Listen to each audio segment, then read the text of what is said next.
We have no nuclear facilities like Ontario. We have coal. Since the fundamental premise of Dr. Vipond's argument is about health, let's first look at how important affordable, reliable power is to the healthcare system.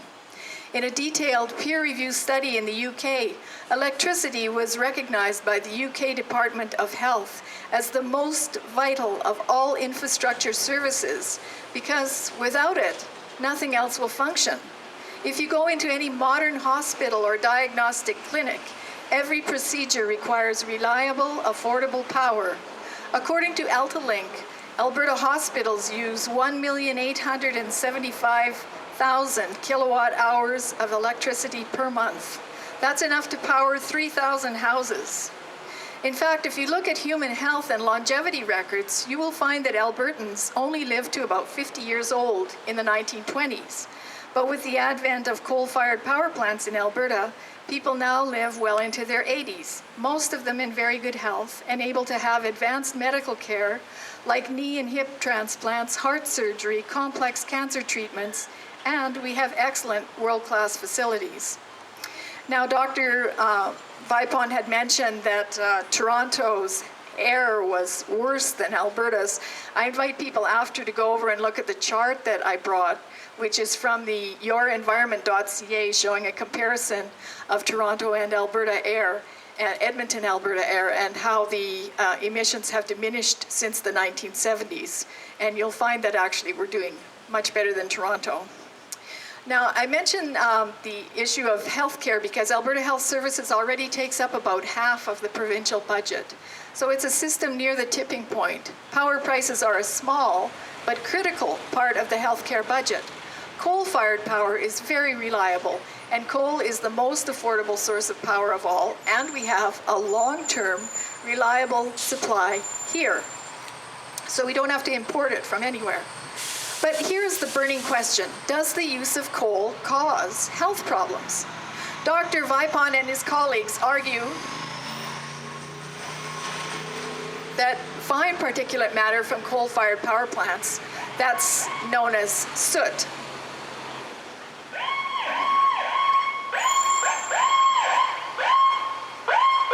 I need you. We're not here for this. Well, pick you up. Anyway, the particulate matter from coal-fired plants, or burning any such matter, that's soot, the black part of the smoke that you see in a wildfire or a diesel exhaust. Is it the soot or PM 2.5 that causes asthma and significant respiratory conditions in Alberta? Our evidence says no, not in the way that coal is used in Alberta, because we use supercritical power plants here that burn coal at a very high temperature and in a very clean manner in the new plants. And those new plants filter out about 99% of the PM 2.5 emissions, and they're very high efficiency. So first of all, in our research, we found that the Pembina Institute report entitled A Costly Diagnosis misrepresented the facts about coal-fired power plant emissions, exaggerating them by 15-fold. Coal-fired power plants emitted only 0.4% of fine particulate matter in 2011 in Alberta, but residential fireplaces emitted double that. But we don't hear anyone calling for the closure of residential fireplaces and wood-burning stoves. Why is that? Secondly, coal-fired power plants are not located province-wide, but asthma and respiratory problems are found province-wide. Our research found that there are double the asthma visits to non-major urban emergency departments, and these are far away from coal-fired power plants. And just to make it clear, that's from peer-reviewed research. It's from real people, statistics on real people. It's not a simulation or a model, as with the Pembina Institute's report. Thirdly, is the volume of fine particulate matter or soot from coal-fired power plants significant? Is it the most significant? No. Wildfires, for instance, emitted about 1,000 times the PM 2.5 of coal-fired power plants in Alberta in 2011, and far more toxins, because it's an incomplete burn. When you're burning coal in a modern coal-fired power plant, the coal is burnt at a high temperature, it's pulverized when it goes in there, so the burn is very complete. When you're burning in a forest or in a home residential fireplace, it's not a complete burn, and so you get the PAH, the polycyclic aromatic hydrocarbons that Dr. Vipond mentioned. You get numerous different kinds of chemicals in the atmosphere, and these also morph into other kinds of toxic chemicals that you will never get from a coal plant. You can see actually in our report that the wildfires or you can see actually over here on the boards that the wildfires this summer, the ambient air was filled with soot, and sometimes the air quality rating was like 12. That will never happen from coal-fired power plants. So you have to put things in perspective. Fourth, is the research basis of the Pembina Institute's report reliable? Based on our research and in our opinion, no. Their report relies on a simulation, a computer model, 2 computer models. Our research looked at a number of long-term peer-reviewed studies about real people and real hospital visits in Alberta. The Pembina Institute report that Dr. Vipond relies upon uses a computer model that economist Ross McKittrick tested in 2004. McKittrick found that the model predicted that more people died of air pollution than died in total, and he was measuring that against known data. On page 9 of our report,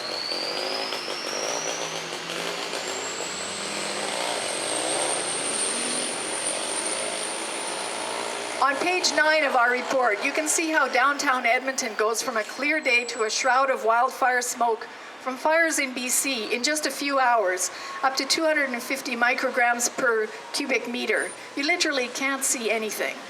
Another burning question, are there other factors that would cause such health problems? Well, in our research, we found a whole bunch of factors, and many of them are natural. Edmonton seems to suffer more than other places, it's true. But let's look at its claim to fame. Edmonton is the gateway to the north. That means it's a transportation hub. It has the fifth busiest airport in Canada, 2 transcontinental rail lines, dozens of heavy and light diesel truck fleets, and diesel motors emit soot. They emit carbon in the form of diesel emission particles, and these hang in the air, concentrated, fairly near the ground where they're emitted, right near where people breathe. Meanwhile, coal-fired power plants are about an hour's drive outside of Edmonton. They use modern scrubber technology, and their emissions are nominal compared to the transportation sector. And you can check that on Environment Canada and see that transportation is one of the major emitters of PM 2.5. Edmonton has other problems. It's on the edge of the boreal forest. It's surrounded by farmland. And in terms of landscape, there's lots of sloughs, rivers, and lakes. These create humidity in the air that traps these different particulate matters at ground level. And it's also surrounded by agricultural land, meaning there's lots of natural sources of asthma and respiratory triggers like seasonal spores, mold, pollen, and agricultural dust. As well, Edmonton has the bad luck to be trapped under weather inversions and dirty ridges, both in winter and in summer. One more thing that affects the entire province during the growing season, and that's the fact that ammonia fertilizer can transform into highly mobile PM 2.5 aerosols. And we found the most even match geographically between the PM 2.5 province-wide between agricultural cultivation and fertilizer use. So in summary to the first question, does the use of coal cause significant health problems? Our findings say no. The second burning question we must answer, if coal were to be replaced, what is the cost and what are the consequences? Alberta's power is generated by a number of sources. I'll be using numbers from our report because that's my point of reference. So they're a bit different. You'll notice there's a difference between what I say and what Dr. Vipond said.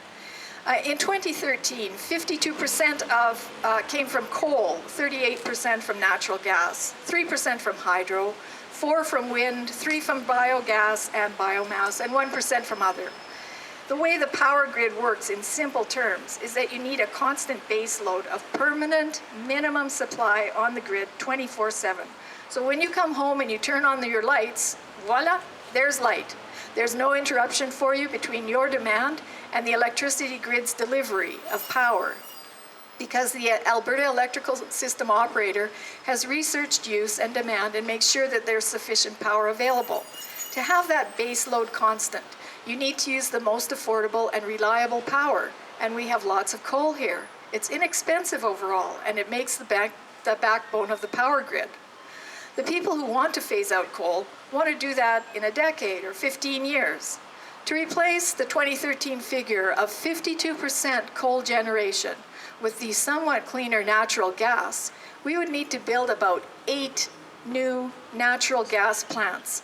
They cost $1.4 billion. That would cost $11 billion and more to replace coal with natural gas. Plus, taxpayers would have to pay compensation to the coal industry, because these people already have a deal with the federal government about phasing out their industrial operations. On top of those costs, we should remember right now that natural gas input costs are double those of coal. So that means the market price would probably double for power, and natural gas is a market commodity, so it's subject to very wild fluctuations in price. Some activists claim that Ontario did it in 10 years, we can too, but they forget Ontario has massive hydro and nuclear resources for power. You know, it's got Niagara Falls, it's right next door to Quebec, they've got tons of hydro. We don't have that, but Ontario has no coal. That was something they had to bring in. Also, Ontario hospitals now, they faced a 27% price spike in power prices in 2012 to 2013. So they phase out coal, now they have to cut services. How does that help the healthcare case? Part of the Pembina Institute's claim is that renewables like wind and solar could replace coal-fired power plants. First of all, wind and solar are not dispatchable power. You can't turn them off and on. They rely on Mother Nature. Secondly, wind and solar are the most expensive forms of power generation. There's a chart, I don't know if I actually brought that chart. There's a chart on the U.S. Energy Institute, the U.S. EIA, that shows that the ratio of renewable power watts per capita in Europe goes up, and you can see that Denmark and Germany have the most renewables and the highest prices, and those prices are 3 times that of the US. So thirdly, you need equivalent backup power at the ready for when wind and solar surge online or drop off. We don't have suitable hydro resources for that, so we would have to build these natural gas peaking power plants. Peaking means, like, you know, when you turn on the gas at home, you get sudden energy and you can turn it up or down very quickly. That's what a natural gas peaking power plant does for the system, for the grid. So if you have the wind blowing and you've got tons of wind coming, then drops off, your grid will go to blackout, and this can cause like a whole massive blackout throughout the system if it's not tempered properly. Now, the ASO has made very significant efforts to integrate wind so that won't happen, but also these peaking plants are required so the power can be zooped up right away to bridge that gap. And what happens when you do that, of course, not only is the plant expensive, but it's also the most efficient and wasteful way of burning natural gas, and you end up getting actually almost the same amount of emissions if you burn coal. And fourth, there are many hidden costs piled on the consumer in wind and solar. Right now, you are all paying about $2 billion for the transmission lines installed to serve the wind farms in the south. That's a figure from Evan Barry at IPSA, which is the Independent Power Producers Society of Alberta, and also the $11 billion figure I said earlier, that's also from him. So we only get 4% of our power from those wind farms, but we paid $2 billion just for the transmission lines, and we are paying it. So, we only get wind power when the wind blows. So how is that cost effective? So the cost of replacing coal would be astronomical, and there would be other consequences as well. Presently, industry uses about 75% of Alberta's power. If you look at Ontario, the UK, and the EU, where power prices are rising dramatically due to the addition of wind and solar, you find that the major industries are either moving offshore or they're demanding subsidies for their power. So governments, of course, want to keep business active, so they say, okay, we'll pay you a subsidy and we'll get it from the taxpayer. So this is another hidden hit that people get. And finally, the worst thing that's happened, and you see it a lot in Europe and especially in the UK, is heat or eat poverty for consumers. In the UK and the EU, there are millions of people who now live in heat or eat poverty. They have to choose, should I heat my house or should I buy food? Many people close off part of their house or apartment and keep their activity just in one room to save money on heating. And due to this, there's been a rise in premature deaths, particularly in the vulnerable and poor population, because actually it's cold that kills. It's not coal.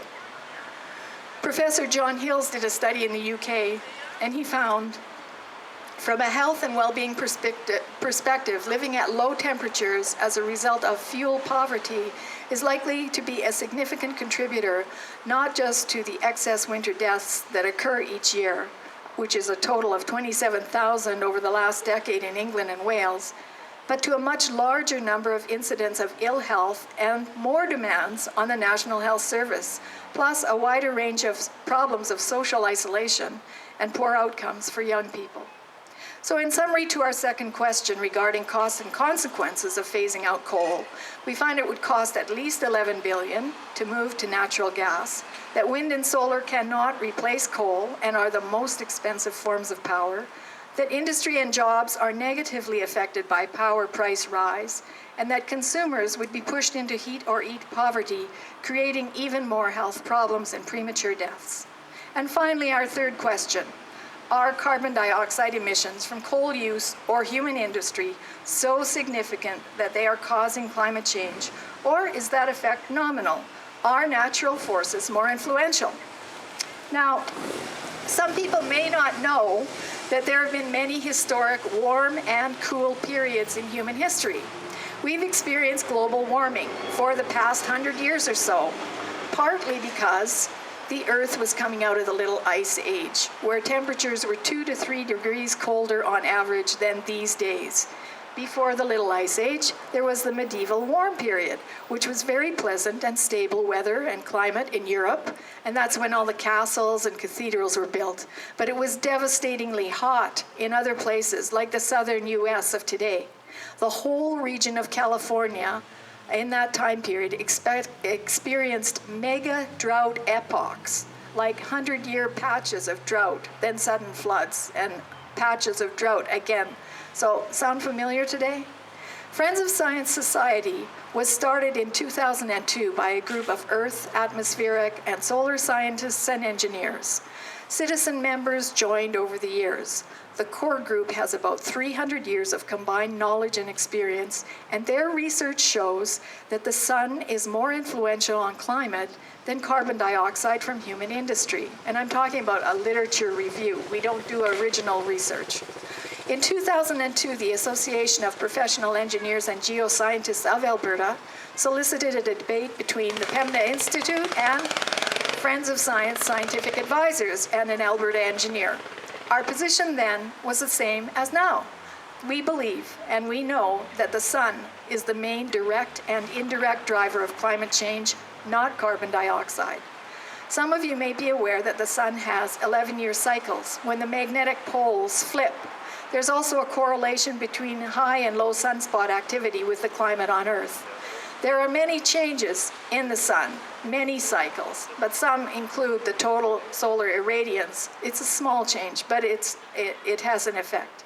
Changes in ultraviolet ray output, changes in the solar wind, changes in magnetic activity of both the sun and the Earth. All of these affect the climate in various ways, and they are all driven directly or indirectly by the sun and various orbital positions. In June, we had astrophysicist Dr. Nir Shaviv here as our guest speaker. He pointed out that since climate is affected by cosmic forces, you actually need an astrophysicist to explain those things, not a climatologist. And so all these people who are putting out peer-reviewed papers in the climatology world are talking about Earth's atmosphere, but they're not addressing the bigger picture, which is the cosmic influence. And Dr. Shaviv sees carbon dioxide's role in global warming or climate change as nominal. Up until September of 2013, most people were sure that human industrial emissions of carbon dioxide was driving climate change. But the Intergovernmental Panel on Climate Change issued a report that year stating that there had been a hiatus or a stagnation or pause of some 15 years in global warming. That goes back to before the Kyoto Accord, that before it was ratified. So that was the international agreement that was supposed to cut greenhouse gas emissions and reduce warming. Well, warming reduced itself naturally, and we believe that's partly due to the solar cycles. Judith Curry, professor of atmospheric scientists of Georgia Tech in the United States, testified to the U.S. Senate that carbon dioxide is not the knob on climate variability. So why are people saying this? Well, carbon dioxide has gone up dramatically, but temperatures have not. So Alberta's carbon emissions are dwarfed by those of the developing world. We have a report on our website by Robert Lyman. He is an energy economist of 37 years experience, and he shows that cutting our carbon emissions to meet proposed G7 targets would destroy the Canadian economy. But at the same time, developing nations could continue to emit greenhouse gases, and they could do so in the most polluting way, which we don't do in Alberta, and with no regard to the stringent air quality environmental standards we have here in Alberta and Canada, where since the 1970s, pollution has steadily dropped. Ross McKittrick spoke at our annual luncheon in 2013, and he explained that the social costs of carbon, or the way that carbon taxes are calculated, are calibrated to computer climate model forecasts, simulations, that are far, far above the real temperatures, and therefore the social costs of carbon are greatly exaggerated. They're greatly exaggerated. Not to mention that the social benefits of using fossil fuels are never accounted for. Finally, many solar scientists are forecasting a cooling period, perhaps like the Little Ice Age. If so, we would need all the fossil fuels we can get. In summary, global warming has stagnated now for 18 years and 6 months, despite a significant rise in carbon dioxide. The sun is now going into a sleepy phase of low sunspot activity, which is similar to what happened in historic cooling periods. And shutting coal-fired power plants to please the world would simply destroy our economy, while others continue to emit in the most polluting way. So in fact, there would be no environmental, economic, or health benefit, especially if we go into a little ice age of cooling. We say at Friends of Science, be it resolved that Alberta continue to benefit through modern hospital and diagnostic services, prosperous industry, and warm, well-lit homes and streets, thanks to the affordable, reliable power of coal-fired power plants from our local abundant supply. Thank you. Thank you very much, Michelle. So now, Dr. Vipond, should he choose to, exercise the right of a very brief rebuttal. If you have no intention of doing so, we're not going to press you into the part. Okay, Dr. Vipond is happy. I'm happy to rebut. Oh, happy to rebut. Okay, I'll be happy to sit down then. I want to first point out the things that I agree with, if I may. I agree that I hope, along with Ms. Stirling, that climate change isn't real. I hope to God I'm wrong, because it's really scary. Like, be right, please, on this, because if you're wrong, we're hooped. So I'm totally in agreement with her on that. I hope she's right. I also agree with her that natural gas is not the solution. She's already said that there's air pollution associated with that. She says these peaker plants are dangerous and expensive, and I agree with that as well. So let's just to start off, I'll just point off those things. By the way, you're confined to 3 to 5 minutes, if that's all right? That's fine, I don't have a lot. Thank you. Okay. So she points out that we have lots of coal, so we should burn it. I feel like saying we have a lot of cyanide lying around, so we should use it. It's really important to note that we have the best solar and wind resources in Canada here. So if we have a lot of solar and wind, let's use it too if we're going to use the same arguments. I also don't have any agreement with her that electricity is important. In no way am I suggesting we shut down the electricity grid or that we should, transfer into plasma energy or some strange non-electrical thing. I think we should continue to use electricity. I just think we should generate it in healthy means and also cut back if there's ability to cut back without influencing our lifestyle. So I think energy efficiency is really important. She tells us that coal is the most affordable source of energy. Well, it's really exciting to know that wind and solar energy prices are plummeting around the world. They're not quite here yet, but in many jurisdictions around the world, solar actually is beating a coal. And I think if you compared, I'm pretty sure I'm accurate on this, if you compared building a wind power plant today in Alberta versus a new coal-fired power plant in Alberta, you'd find that the wind is at least equivalent, around 7 cents a kilowatt hour. It's actually equivalent to natural gas plants as well. So it's more about incentivizing the right type of generation rather than saying one's more expensive than the other. So Ms. Stirling said a number of times that we use supercritical power plants in Alberta to burn our electricity, and that's true in two cases. Keep Hills 3 and Genesee 3, the two newest plants, are supercritical plants. None of the rest of them are. Battle River 3, which is our oldest, is 46 years old and uses 46-year-old technology. There have been no minimal upgrades to that. And even those new plants, I'll just mention, so I've got the statistics for those new plants. So they're 18% more efficient, which means they burn about 18% less carbon dioxide or give off 18% less carbon dioxide. The NOx from both plants are 0.6 tons per gigawatt hour. And the 2006 standard, they just eke under that of 0.69. The 2011 standard is 0.47, so neither of those plants would pass under the 2011 standard. Every other plant is multiple times worse than that, and I'm happy to show you that information. The sulfur dioxide from that plant, from G3 is 0.9 tons per gigawatt hour. From Keep Hills 3 is 0.7 tons per gigawatt hour. The 2006 standard, they both, actually only Keep Hills 3 eke under that at 0.8 tons per gigawatt hour. And the 2010 standard, neither would make at 0.65 tons per gigawatt hour. And the PM 2.5 standard for those plants are, both of the PM 2.5s are 0.95 tons per gigawatt hour, and the 2010 standard is 0.06. So they don't manage to pass the muster on those. And it's important to know those are the two cleanest plants. They're the only two supercritical plants. Everything else is way worse than that. So I got a couple more minutes to just say, so wildfires, I have no dispute with wildfires being bad for health. They do create PM 2.5. They create those bad days where the bad levels go up. We have no control over that, except for with climate change, the wildfire situation seems to be getting worse. But it's important to know that the mortality effects are both short-term and long-term. The short-term effects, most of those are happening in the winter on those inversion days that both of us mentioned. And there's no wildfires in January, as far as I'm aware of.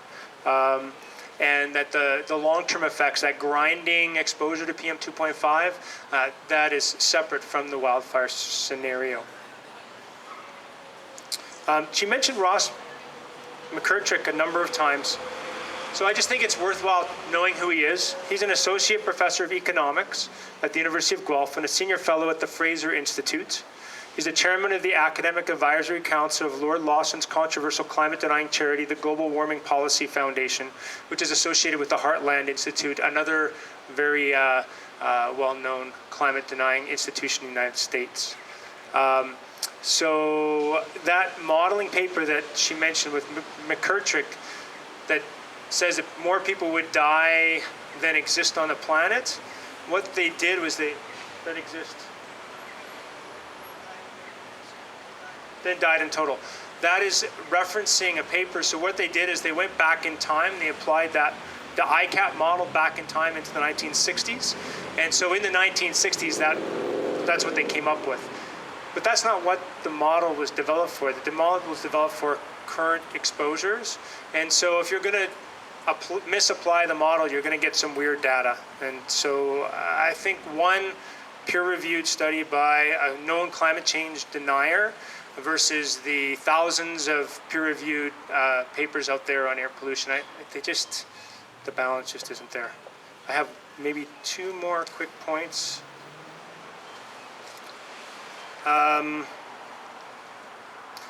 She mentions ammonium from farming being the problem of that secondary PM 2.5 generation. It's quite explicitly stated in that Alberta Environment Report that ammonia is not the limiting factor. The limiting factor in that chemical reaction is the sulfur dioxide and the nitrous oxide.